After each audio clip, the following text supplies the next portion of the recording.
నుండి బ్రహ్మనాయుడు గారు ఇంకోసారి చంద్రబాబు నాయుడు గారి గురించి కానీ, మా జీవి ఆంజనేయులు గారి గురించి కానీ, మక్కిన మల్లికార్జునరావు గారి గురించి కానీ ఇష్టం వచ్చినట్టు మాట్లాడితే సహించేది లేదు.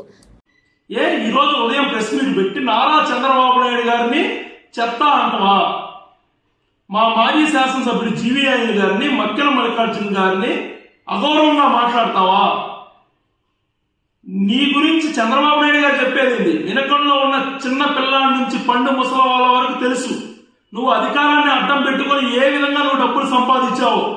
జాలపాలెం దగ్గర 175 ఎకరాల భూమిని బ్యాంకులో పెట్టుకుని 50 కోట్ల రుణం తెచ్చుకున్న మాట వాస్తవం కాదా? 4 కోట్లకి నీ భూమిని ఇళ్ల స్థలాలకి 18 కోట్లు ప్రభుత్వానికి అమ్మి 14 కోట్లు దోచుకుంది నువ్వు కాదా?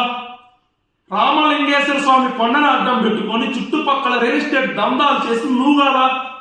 ఈరోజు ఇంకా ఎలక్షన్ కోడ్ పడకుండానే పల్లెటూరులో మీ తొత్తుల్ని అడ్డం పెట్టుకొని మద్యం ఏరులే పరిస్థితి నువ్వు కాదా?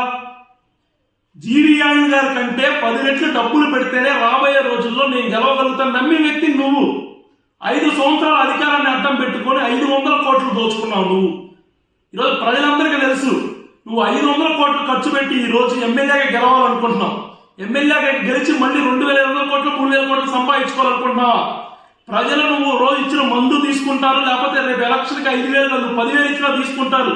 ఈరోజు వినకొండ ప్రాంత ప్రజలందరూ సిద్ధంగా ఉన్నారు నీలాంటి నీచుల్ని ఈ ప్రాంతం నుంచి పారదోలటానికి. గతంలో అనేక మంది శాసనసభ్యులు వినకొండలో చేశారా ఎమ్మెల్యేగా? ఏ రోజైనా వినకొండలో లా అండ్ ఆర్డర్ సిస్టమ్ ఈ విధంగా ఉందా? నీలాంటి దిగజారుడు మనిషి చంద్రబాబు నాయుడు గారిని చెత్త అంటున్నావు నువ్వు. ఎందుకు చంద్రబాబు నాయుడు చెత్త? ఈ రాష్ట్రాన్ని అన్ని విధాలుగా అభివృద్ధి చేసిన నాయకుడు చంద్రబాబు నాయుడు గారు. ఈరోజు ప్రపంచంలో ఉన్న మేధావులు సైతం చంద్రబాబు నాయుడు గారిని పొగుడుతున్నారు. ఇలాంటి చదువురాని సన్నాసులే చంద్రబాబు నాయుడు చెత్త అనేది. నీలాంటి వ్యక్తులు కూడా చంద్రబాబు నాయుడు గారిని తిరిగితే ఈ మధ్యన నీకు కొన్నోట్లన్నా పడుతుంది. రేపు రాబోయే నీ బంధువులు కూడా నీకు ఓట్లేదు నువ్వు చంద్రబాబు నాయుడు గారిని తిరిగితే. ఆ విషయాన్ని గుర్తు పెట్టుకోవాలి.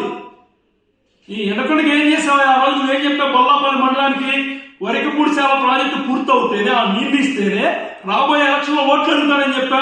మరి ఈరోజు ఏ మొహం పెట్టుకుని బొల్లాపల్లికి వరికపూడిశాల నీళ్లు ఇవ్వకుండా అంటే చీరలు ఇచ్చి నీకు ఓట్లు ఏమని అడుగుతావా? నీళ్లు ఇవ్వమంటే చీరలు ఇస్తానంటవా? వినకొండకి పాలిటెక్నిక్ కాలేజీ కానీ వెటనరీ కాలేజీ కానీ తీసుకొని వస్తానని చెప్పావు. ఈరోజు 5 సంవత్సరాలు తీసుకొని వచ్చావా? డ్యామ్ తంగిరాల డ్యామ్ కడతానని చెప్పావు, కట్టావా? ఏమీ చేయలేదు. మళ్ళీ 199% పనులు పూర్తి చేసావా? నువ్వు చేసిన పనులేంటి? వినకొండలో అధికారాన్ని అడ్డం పెట్టుకుని నువ్వు దోచుకున్నావు. నీతో పాటు నీ తొత్తులు దోచుకున్నారు. దోచుకొని ఈరోజు 500 కోట్ల ప్రజాధనాన్ని దోచుకొని మగవెక్కి నువ్వు మాట్లాడుతున్నావు. ఓటికి 5,000 ఇస్తా 10,000 ఇస్తా అని.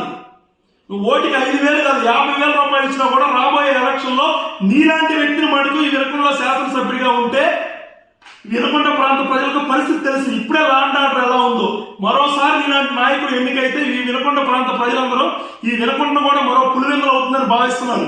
ఖచ్చితంగా రాబోయే ఎలక్షన్ లో నీలాంటి రౌడీల్ని గుండాల్ని వినకొండ ప్రాంతం నుంచి పారదోలడానికి వినకొండ ప్రజలందరూ సిద్ధమయ్యారు.